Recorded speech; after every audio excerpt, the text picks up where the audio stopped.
Dimanche soir 29 mars, nous étions présents lors des résultats des départementales pour le canton de la Seine 1 et nous avons assisté au discours de Monsieur le maire qui s'en est suivi.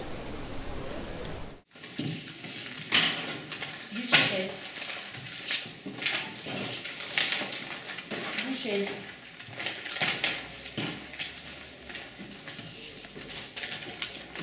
Gutiérrez. Bouchez.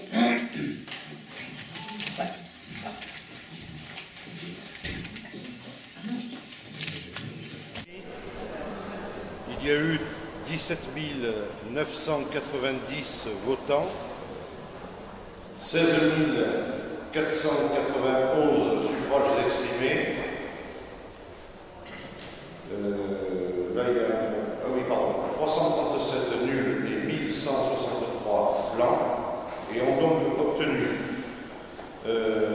Madame Boucher et M. Sébettini 7733 voix, soit 46,89%, M. Gutiérrez et Mme Sanchez 8758 voix, soit 53,11%, et ils sont donc élus, M. Gutiérrez et Mme Sanchez, conseillers départementaux du canton de la Seine 1.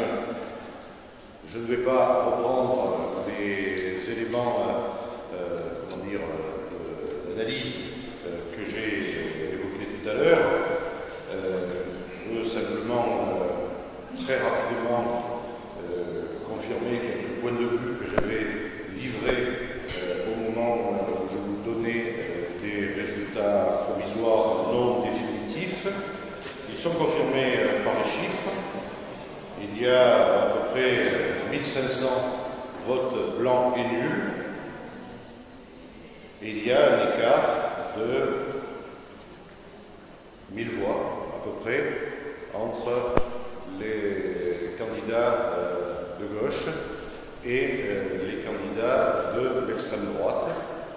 On peut donc, après, on n'est pas exactement tout le temps dans la tête de chacun de nos électeurs, penser que ce qui s'est joué dans la quasi-totalité des cantons du département, et en particulier dans le canton voisin de la Seine 2, qui comprend une partie de notre commune, à savoir que les électeurs de gauche ont très massivement reporté leur voix sur les candidats de la droite républicaine. Eh bien, dans le canton de la Seine 1, cette situation ne s'est pas produite. Et elle ne s'est pas produite, probablement au moins en partie, parce que les candidats de la droite républicaine du premier tour du canton de la Seine 1 ont clairement indiqué à plusieurs reprises qu'ils ne souhaitaient pas donner d'indications, on ne parle pas de consignes, bien entendu, les voix appartiennent aux électeurs eux-mêmes, clairement indiqué qu'ils ne voulaient pas donner leurs sentiments et en particulier appeler à voter pour les candidats républicains de gauche qui portaient les couleurs de la démocratie et de la République sur ce canton-là. Ils ne sont certes pas les seuls, puisque parmi les 7 partis de la gauche et de l'écologie, un parti, et je veux être en ce sens totalement objectif, à savoir le parti de gauche, a eu exactement la même posture que les candidats de l'UMP et de l'UDI de ce canton. On se souviendra que 2 cantons dans le département du Var étaient en situation d'une confrontation entre la gauche et l'extrême droite, le canton de Garéoult, qui, de ce que j'en sais à cette heure, aurait aussi été remporté par les candidats du Front National. Et donc, ça signifie qu'il n'y aura plus demain de représentants des partis de la gauche et de l'écologie dans le futur conseil départemental qui sera, d'après ce que j'ai compris, dominé, comme il était là aujourd'hui, par la droite. Il n'y aura plus de représentants de la gauche dans le futur conseil départemental. Et c'est donc, me semble-t-il, à partir de ce Var rural, de ce Var largement périurbain de Garéoult, d'une part, et des 12 communes du canton de Garéoult, et peut-être de ce Var populaire, de ce Var besogneux, industrieux, qu'est le canton de la Seine Nord, enfin de la Seine 1, puisqu'il s'appelle ainsi, il me semble que la gauche départementale aura demain à se reconstruire pour les échéances futures, en intégrant probablement les raisons qui auront dû être mûries. On ne peut pas se contenter d'analyse de l'instant, bien évidemment. On le disait, plusieurs l'ont dit, cette élection est une élection à enjeu, certes départementale, mais aussi nationale. Il y a probablement, très certainement, voudrais-je dire, une part de vote sanction contre les politiques nationales et européennes qui sont conduites. Il faudra bien que nous puissions avancer, que la gauche, en tout cas, puisque, pardonnez-moi, je suis certes maire, je donne les résultats d'un canton, mais je suis aussi militant politique. Il faudra que la gauche, à commencer par celle de mon propre camp, celle du camp du Parti socialiste, s'interroge sur les politiques qu'elle conduit et qui ne vont pas, de façon très objective, aujourd'hui, dans le sens des intérêts du peuple de notre République. J'évoquais tout à l'heure 3 exemples, permettez-moi de les reprendre.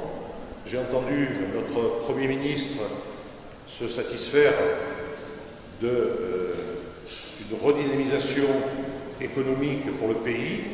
Oui, bien entendu, elle est nécessaire, mais elle n'aura de sens et d'impact que si elle crée les conditions d'une reprise de l'emploi. L'emploi, condition essentielle pour que nos concitoyens se sentent des êtres debout, des êtres ayant leur place dans la vie économique, dans la vie sociale, dans la vie culturelle. Oui, bien sûr, on a ciblé des territoires à enjeux difficiles, des quartiers populaires en lourde difficulté. Oui, le gouvernement met en œuvre des moyens particuliers, exceptionnels sur ces territoires, mais il est absolument nécessaire que les conditions de la vraie vie, du fonctionnement du quotidien, de la prise en compte des difficultés de la gestion urbaine de proximité. Qu'est-ce que ça veut dire? Ça veut dire les cages d'escalier qui doivent être sécurisées. Ça veut dire qu'on doit pouvoir avoir son courrier dans sa boîte aux lettres. Ça veut dire que lorsque le chauffage ne fonctionne pas, il faut pouvoir le réparer dans des délais raisonnables. Tout ce qui relève également du sentiment d'insécurité, même si elle n'est pas forcément avérée, tout ça doit être des vraies priorités traduites concrètement, très concrètement, dans les faits.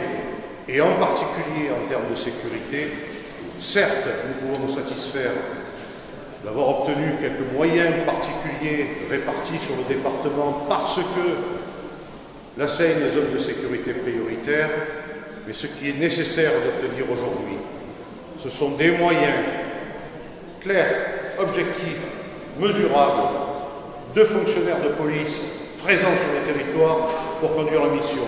Comme il est nécessaire absolument d'avoir clairement sur le territoire des moyens d'éducateurs spécialisés travaillant dans la rue en direction des jeunes adultes, des enfants qui sont en situation de détresse et qui peuvent sombrer dans des situations de délinquance.